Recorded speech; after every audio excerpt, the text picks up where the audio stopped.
Putin क्या दिखाने वाले हैं?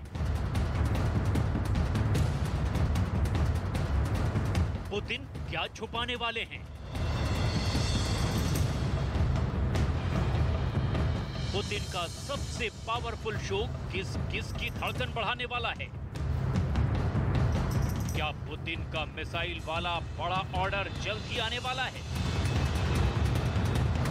क्या पुतिन का न्यूक्लियर बॉम्बर वाला लॉन्चिंग पैड मई महीने में ही एक्टिव होने वाला है?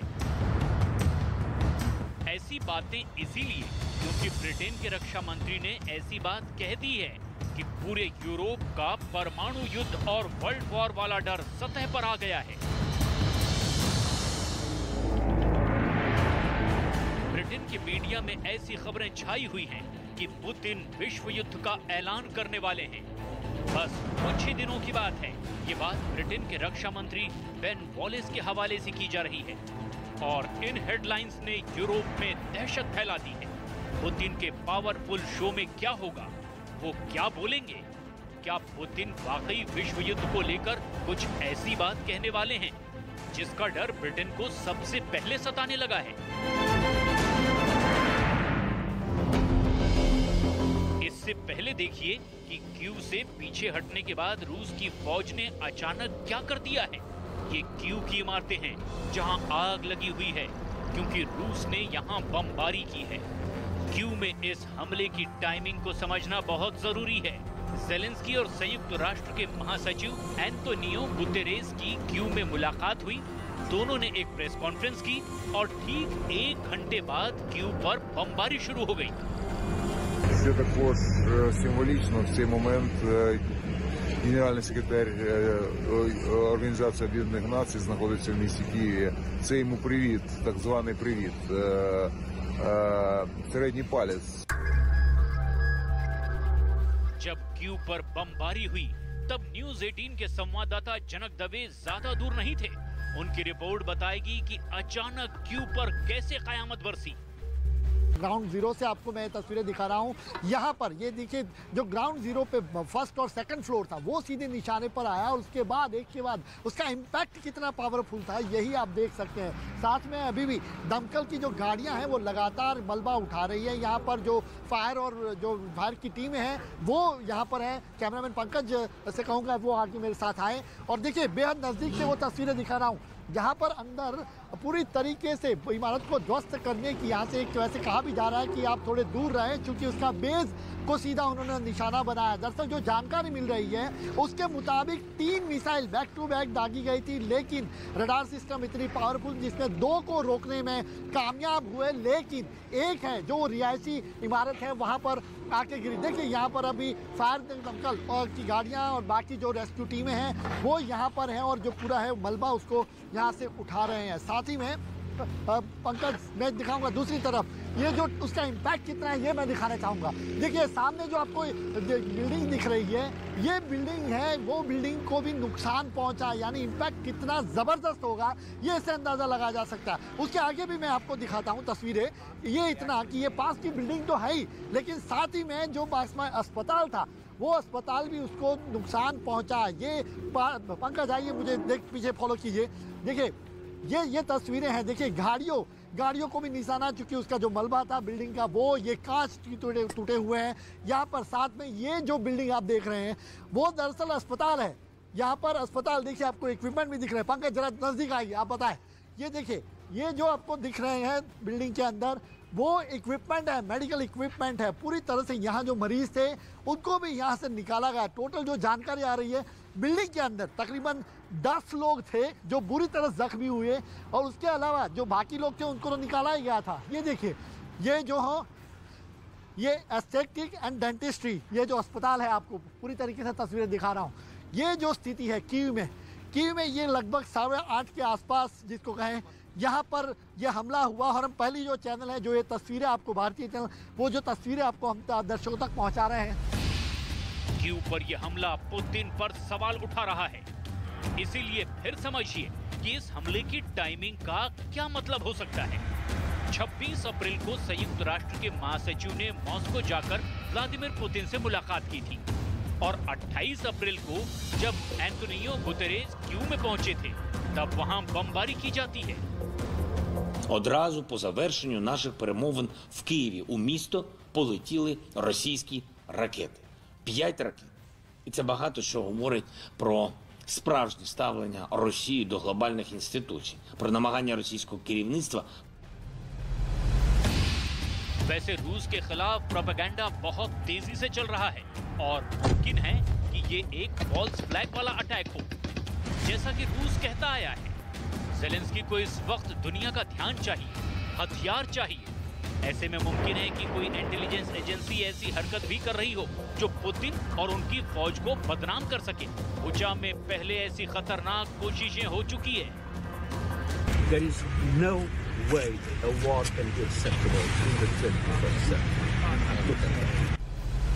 लेकिन ये बातें तो चलती रहेंगी क्योंकि पूरी दुनिया को डर अब ये सता रहा है कि यूक्रेन का युद्ध 2 महीने से ज्यादा खींचने के बाद अब कई सालों तक जारी रह सकता है। बहुत से हथियारों से यूक्रेन पर हमला हो रहा है तो बहुत से हथियार यूक्रेन को बचाने के लिए नेटो के जरिए ज़ेलेंस्की की फौज तक पहुंचाए भी जा रहे हैं, ये जानते हुए भी कि रूस वार्निंग दे चुका है कि यूक्रेन में किसी और देश का दखल युद्ध को भड़काएगा। पुतिन हाल में सरमत मिसाइल का टेस्ट कर चुके हैं और इसे लेकर रूस की मीडिया ब्रिटेन को मिसाइल अटैक से डरा भी चुकी है। पुतिन खुद कह चुके हैं कि दुनिया ने अगर रूस के सामरिक हितों और अड्डों पर नजर गड़ाई तो अंजाम बहुत बुरा होगा। सरमत मिसाइल से डराने के बाद रूस के न्यूक्लियर गोदाम में और क्या क्या है, इसकी रिपोर्ट मॉस्को से आने लगी है। रूस में होने वाली विक्ट्री डे परेड को लेकर भी बहुत सी बातें पता चली है, जिसका असर कीव में देखने को मिल रहा है। अब ज़ेलेंस्की संयुक्त राष्ट्र के महासचिव से मुलाकात कर रहे हैं, तब मॉस्को में पुतिन की परमाणु मिसाइल सड़कों पर टहल रही थी। ये मॉस्को से आई तस्वीरें हैं और इसका मैसेज सीधा अमेरिका और नेटो देशों तक पहुंच रहा है। ये रूस की टोपोल M मिसाइल है जिसकी रेंज 11,000 किलोमीटर है। ये सरमत मिसाइल से पुरानी जरूर है, लेकिन पुतिन को इस मिसाइल पर बहुत ज्यादा भरोसा है और यही वजह है कि इस बार विक्ट्री डे परेड पर उन्होंने इस मिसाइल को उतारा है। अब सवाल ये है कि विक्ट्री डे परेड पर पुतिन अपने कौन-कौन से खास हथियारों की नुमाइश करने वाले हैं। सवाल ये भी है कि क्या इस परेड में पुतिन सिर्फ अपने सबसे खतरनाक हथियारों की नुमाइश करेंगे या फिर कुछ ऐसा करेंगे जिसका डर ब्रिटेन के रक्षा मंत्री जाहिर कर चुके हैं। इसे समझने के लिए आपको लिए चलते हैं मॉस्को, जहां इस वक्त विक्ट्री डे परेड को लेकर जो बड़ी बातें पता चली है उसे समझने में आसानी होगी, क्योंकि कई स्पेशल हथियार तो इस साल भी पुतिन दिखाएंगे और उसी से पता चलेगा कि क्या रूस का यूक्रेन युद्ध के बाद कोई नया और ज्यादा विध्वंसक इरादा है। क्या दूसरे विश्व युद्ध का जश्न तीसरे विश्व युद्ध की तैयारी दिखा रहा है।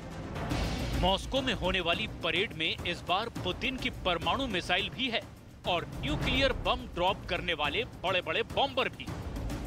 इसे देखिए, ये है Tu-160। ये दुनिया का सबसे बड़ा न्यूक्लियर बॉम्बर है जो आवाज से भी तेज गति से उड़ता है। रूस के पास ऐसे 17 से ज्यादा बॉम्बर हैं और अब इनकी तादाद 25 से ज्यादा किए जाने की तैयारी है। 40,000 किलो बम और मिसाइल लेकर उड़ने वाला ये बॉम्बर आसमान में अमेरिका की सबसे बड़ी दहशत माना जाता है। मॉस्को में फ्लाई पास्ट के दौरान ये बॉम्बर रिफ्यूलिंग करते हुए दिखाया जाएगा। इसके आगे होगा IL-78 टैंकर जो इसे हवा में ही रिफ्यूल सप्लाई करेगा और इसके फौरन बाद Tu-160 के साथ 4 Tu-22 बॉम्बर, ये भी सुपरसोनिक रफ्तार से उड़ते हैं और ये 22,000 किलो बम और मिसाइल लेकर उड़ सकते हैं। ये रूस की बहुत ही खतरनाक न्यूक्लियर बॉम्बर फोर्स का हिस्सा माने जाते हैं। लेकिन अब देखिए, रूस का वो बॉम्बर जो दशकों पुराना है, लेकिन उसकी दहशत आज भी बहुत ज्यादा है। ये है Tu-95। इस जहाज में लगे प्रोपेलर की आवाज हजारों मीटर की ऊंचाई से बहुत साफ सुनाई देती है। ये रूस की परमाणु स्ट्राइक वाली फ्लीट का बड़ा हिस्सा है। रूस के पास ऐसे 50 से भी ज्यादा बॉम्बर हैं। अब देखिए 4 supersonic MiG-31 fighter bomber jet. यह आवाज से करीब 3 गुना रफ्तार से उड़ता है। अभी MiG-31 रूस की स्ट्रेटेजिक फोर्स का बहुत बड़ा हिस्सा है। ये विमान अब हाइपरसोनिक मिसाइल किंजल से लैस कर दिया गया है, जिसकी वजह से रूसी एयर पावर की रेंज कई गुना बढ़ गई है। रूस किंजल मिसाइल का इस्तेमाल यूक्रेन में भी कर चुका है। ये रूस का सबसे बेहतरीन फाइटर जेट सुखोई 57 है। ये दुनिया में 4 स्टेल्थ विमानों में से एक है और अमेरिका के लिए ये एक बहुत बड़ी मिस्ट्री बना हुआ है। अमेरिका के साथ या नेटो के साथ अगर युद्ध भड़कता है तो पुतिन के इस सबसे आधुनिक जेट सुखोई 57 का सामना दुनिया के सबसे आधुनिक फाइटर जेट F-35 से होगा। अगर ये दोनों जहाज यूरोप के आसमान में आमने सामने आए तो इन दोनों की टक्कर ऐतिहासिक होगी। ये है Mi-26, जो दुनिया का सबसे बड़ा हेलीकॉप्टर है। भारत के पास भी ऐसे 3 हेलीकॉप्टर हैं जिनको आधुनिक बनाया जा रहा है। रूस यहां इनको पेश करके ये दिखाना चाहता है कि उसकी एयरलिफ्ट वाली ताकत की टक्कर में किसी के पास कुछ भी नहीं है। इसके बाद मॉस्को का आसमान जैसे रूसी हेलीकॉप्टर से भर जाएगा। इसमें वो हेलीकॉप्टर्स भी हैं जो यूक्रेन से चल रहे युद्ध में लगातार ऑपरेशन कर रहे हैं। जिस युद्ध को 2 महीने से ज्यादा वक्त हो चुका है, उसमें ये हेलीकॉप्टर दुश्मन को सबसे ज्यादा मौत बांटने वाली मशीन बन चुके हैं। यूक्रेन में फ्रंट से आने वाली तस्वीरों में सबसे ज्यादा यही हेलीकॉप्टर एक्टिव हैं।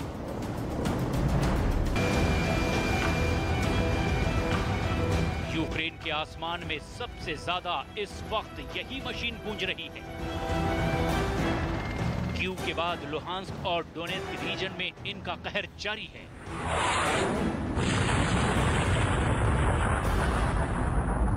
दक्षिण पूर्व में मारियोपोल पर कब्जे वाले मिशन में इन्हीं हेलीकॉप्टर्स की भूमिका सबसे ज्यादा है। रूस ने इस वक्त यूक्रेन युद्ध में अपने हेलीकॉप्टर्स की पूरी ताकत झोंक दी है।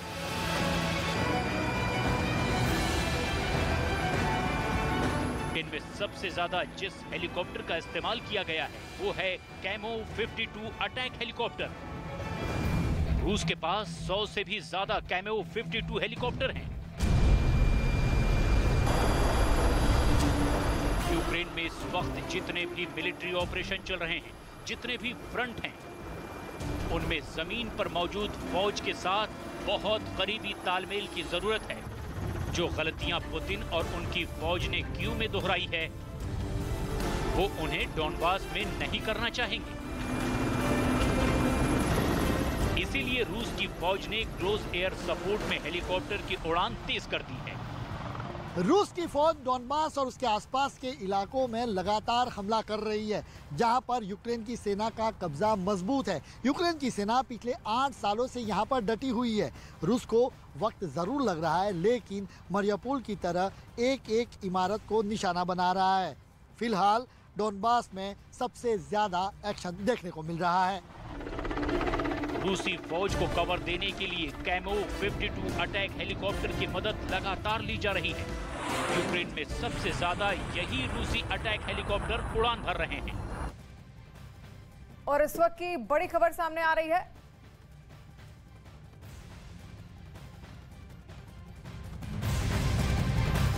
और बड़ी खबर सामने आ रही है, जहां पर आपको बता दें जैकलीन पर ईडी का बड़ा एक्शन हुआ है। एक बार फिर से ईडी ने जैकलीन की संपत्ति जब्त की है।